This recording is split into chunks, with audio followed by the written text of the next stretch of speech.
আসসালামু আলাইকুম আমার প্রিয় ভাই বোনেরা, কেমন আছেন? আজকে আমি আপনাদের কাছে মাছের রেসিপি শেয়ার করব।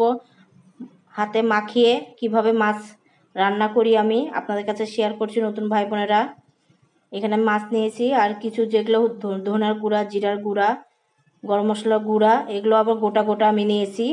মরিচ, হলুদ, লবণ নিয়েছি। আর এখানে রুই মাছ নিয়েছি, পেঁয়াজ কাটা নিয়েছি, পেঁয়াজ বাটাও দিব, কাটাও দিব। আদা রসুন বাটা যেরকম আদা রসুন থেঁতা করা নিব।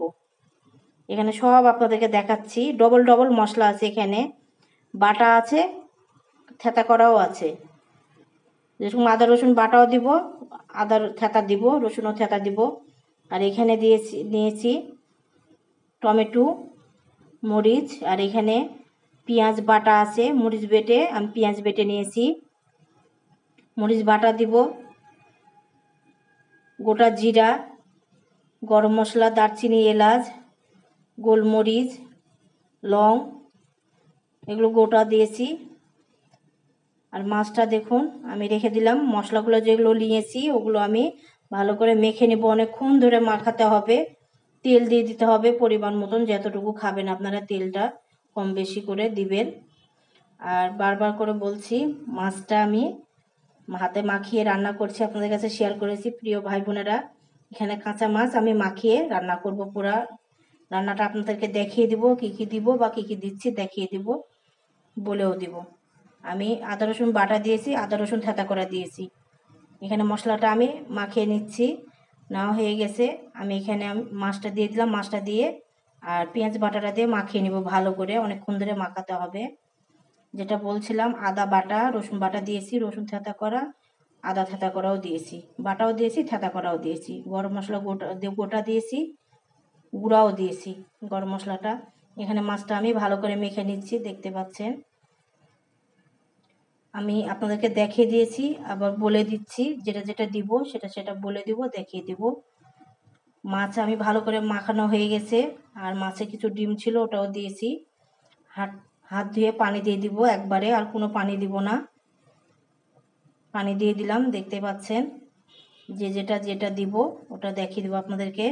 এই মাছের রেসিপিটা খুবই মজার হয়। কে কে খেয়েছেন বা কারা কারা খাননি আমাকে জানাবেন। যারা খেয়েছেন তারা তো জানেন, আর যারা খাননি, প্রিয় ভাই বোনেরা, নতুন ভাই বোনদের জন্য বলছি, তারা অবশ্যই এই রান্নাটা খাবেন। খুবই মজার হয়, আমার পরিবারের সবাই পছন্দ করে, এই জন্য আপনাদের কাছে শেয়ার করেছি। এই রান্নাটা ভালো লাগলে লাইক, কমেন্ট, শেয়ার করবেন বেশি বেশি করে। আপনারা ফলো দিয়ে থাকবেন, অন্যদেরকে দেখার সুযোগ করে দিবেন। আর ইউটিউবে যদি আপনারা দেখেন তাহলে আপনারা সাবস্ক্রাইব করবেন। আর আমার কোনো কথাতে কিছু মনে করবেন না। ধনেপাতা, এখানে ধনেপাতাটা পরে দিব আপনাদেরকে। এখানে টমেটো দিলাম, ধনেপাতাটা পরে দিব, আপনাদেরকে দেখিয়ে দিব। আর এখানে কাঁচামরিচ দিয়েছি, তেজপাতা তার আগে দিয়ে দিয়েছি, ঢেকে দিলাম। রান্নাটা খুবই মজার ভাই বোনেরা। দেখুন আমি ধনেপাতা দিচ্ছি, মানে আপনার মশলাগুলো যে এত রকমের মশলা ওখানে একসঙ্গে নিয়েছি, বাটা দিয়েছি, গোটা দিয়েছি, থেঁতা করা দিয়েছি। আপনাদেরকে বলে দিলাম, আপনারা যদি জানার দরকার হয় কমেন্টের মাধ্যমে জানাতে পারেন। দেখুন আমি ধনেপাতাটা দেওয়া হয়ে গেছে, মাছটা উল্টে পাল্টে নিচ্ছি। এভাবে দিতে হবে। মাছটা কাঁচা মাছ হাতে মাখিয়ে আপনারা অবশ্যই অবশ্যই খাবেন, ভালো লাগবে। আশা করি আপনাদের ভালো লাগবে। প্রিয় ভাই বোনেরা, যারা ফেসবুকে দেখছেন তারা ফলো দিয়ে আমার সঙ্গে থাকবেন, অন্যদেরকে দেখার সুযোগ করে দিবেন। এখানে জিরা গুঁড়া দিয়েছি, ভাজা জিরা গুঁড়া দিয়েছি। এখানে আমি রান্নাটা কমপ্লিট হয়ে গেছে আমার। দেখুন কেমন রান্নাটা হয়েছে, আপনাদেরকে বলে বোঝাতে পারবো না, এত মজার রান্না। আপনারা অবশ্যই অবশ্যই খাবেন ভাই বোনেরা। ভালো থাকবেন, সুস্থ থাকবেন, সাবধানে থাকবেন।